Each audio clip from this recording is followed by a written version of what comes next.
Rasulullah juga syahid itu. Kitab-kitab tarikh menyebutkan Rasulullah itu meninggal dalam keadaan diracuni. Qutila masmuman, kata Rasulullah itu dibunuh dalam keadaan diracun. Dan seluruh para imam ahlul bait semuanya syahid. Ada yang syahidnya dengan ditumpahkan darahnya, dan ada yang syahidnya karena racun itu. Mengapa tidak seluruh yang syahid itu kita peringati? Kenapa hanya Imam Husain saja? Jawaban yang blow on ialah kebanyakan itu nanti mungkin hampir setiap bulan kita memperingati syahidnya para imam itu. Tapi itu jawaban yang blow on.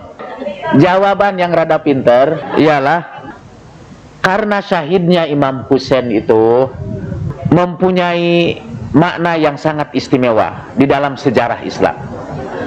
Kesahidan Imam Husain itu membuka kedok kemunafikan, membuka rahasia orang-orang yang mengatasnamakan Islam, tapi sebetulnya dia merusak Islam.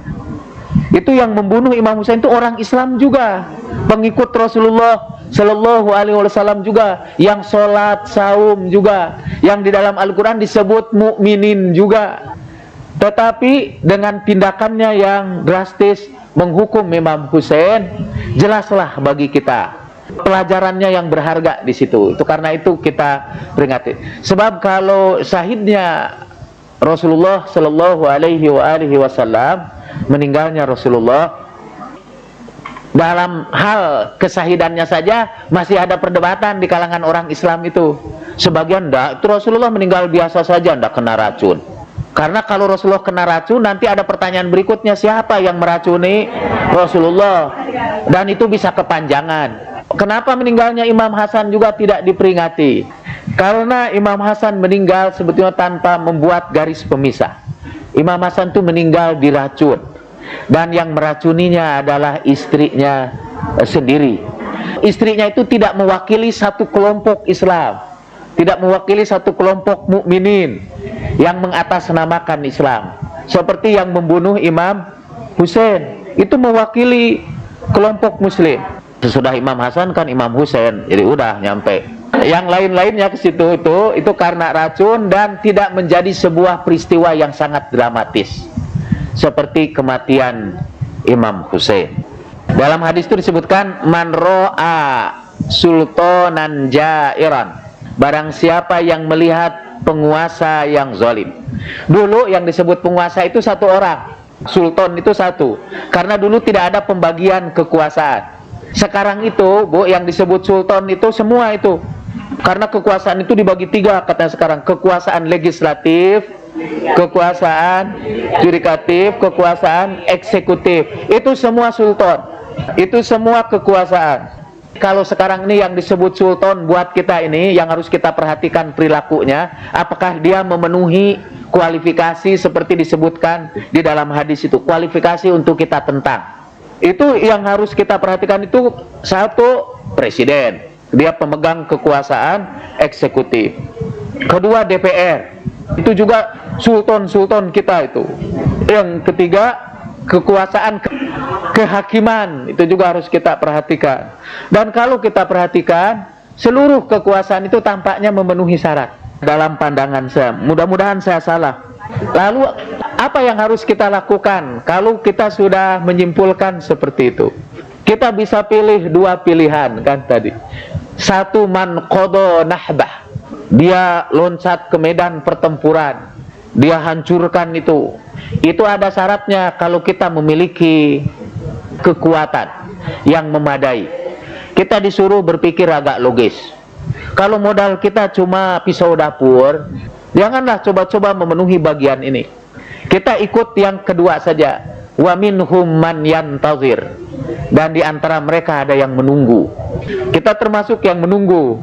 Dan yang dimaksud menunggu ialah kita melakukan berbagai perbuatan, mempersiapkan perbaikan ini dengan sejauh yang mampu kita lakukan. Antara lain melakukan amar ma'ruf, nahi munkar, membina kekuatan kita, bukan membina kekuasaan kita. membina kekuatan kita, kekuatan umat ini secara ekonomis, secara sosial, nanti mungkin insya Allah secara politik.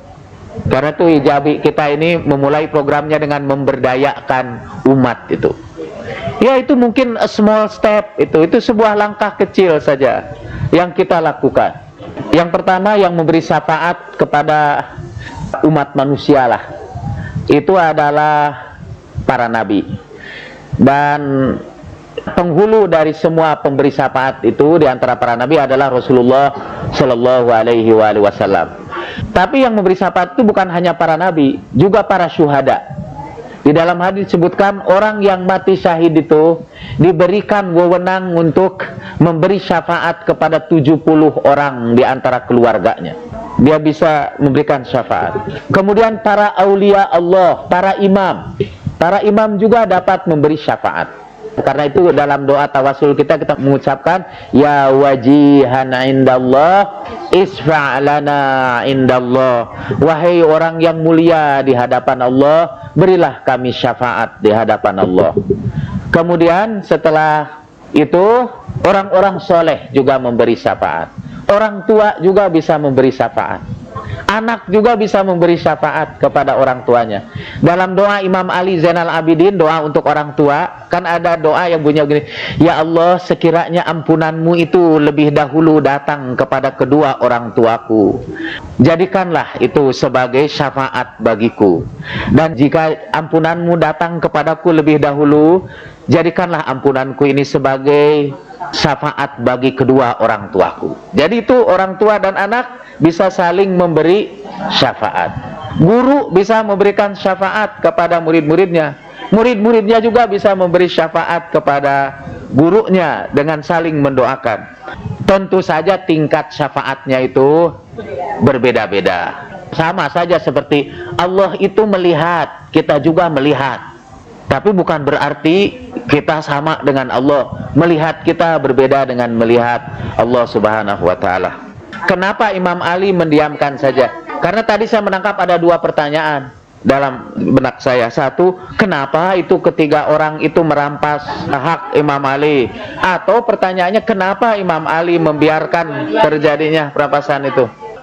Jawabannya itu pernah diberikan oleh Imam Ali. Ada orang tanya juga sama Imam Ali. Ketika Imam Ali masih hidup, orang tanya kepada Imam Ali, Imam, kenapa engkau biarkan ini semua terjadi kalau engkau merasa berada dalam kebenaran? Kemudian Imam Ali berkata, aku belajar dari 7 orang Rasul yang disebut di dalam Al-Quran. Kemudian Imam Ali menyebut, aku belajar dari Yusuf ketika ia berkata, Rabbi inna sijna ahabbu ilayya mimma yad'unani ilaih. Tuhanku, sesungguhnya penjara lebih aku sukai. Aku belajar dari Harun ketika ia berkata, hampir-hampir kaumku itu menindas aku dan membunuh aku. Kemudian Imam Ali menyebut ada 7 orang nabi. Tapi dari itu semua, saya tidak hafal ini hadisnya, apalagi ayat Al-Qurannya yang disebutkan oleh Imam Ali. Tapi yang satu yang saya hafal makna dari situ, Imam Ali menyebut, aku juga belajar dari Rasulullah Shallallahu Alaihi Wasallam sebelum ia hijrah ke Madinah. Sebelum hijrah ke Madinah itu berapa tahun itu Rasulullah di Mekah? Rasulullah di Mekah itu 10 tahunan lah. Dan itu Rasulullah tidak melakukan perlawanan apa-apa. Karena Rasulullah dalam kebenaran itu. Rasulullah diserang, pengikutnya dianiaya, Rasulullah tidak melakukan perlawanan. Dan karena Rasulullah berpesan kepada Imam Ali, nanti umat akan mengkhianatimu. Kalau kamu punya kekuatan, lawanlah mereka. Dan kalau kamu tidak punya, bersabarlah kamu. Imam Ali ingin memelihara persatuan di kalangan kaum muslimin. Dan waktu itu umat masih sangat lemah, baru ditinggalkan oleh Rasulullah. Di berbagai tempat terjadi gerakan disintegrasi. Dan Imam Ali yang ada di pusat kekuasaan tidak ingin menambah proses disintegrasi itu menjadi lebih buruk. Tapi itu yang terakhir itu bukan jawaban dari Imam Ali. Terakhir, saya atas nama Ijabi juga mengaturkan terima kasih kepada panitia penyelenggara di tempat ini. Kita ingin akhiri dengan berdoa, mudah-mudahan Allah Subhanahu wa Ta'ala memasukkan kita dalam kelompok orang-orang yang memenuhi perjanjiannya dengan Allah, baik gugur sebagai syahid atau dalam posisi menunggu. Assalamualaikum ayuhan nabi wa rahmatullahi wa barakatuh. Assalamu ala abah abdillah. Assalamu ala al-arwah allati hallat bifinaik. Assalamualaikum warahmatullahi wabarakatuh. Inna Allah malaikatahu yusalluna ala nabi ya ayyuhalladzina amanu sallu alaihi wa sallimu taslima. Allahumma salli ala Muhammad wa ali Muhammad. Allahumma salli ala Muhammad wa ali Muhammad. Allahumma salli ala Muhammad wa ali Muhammad.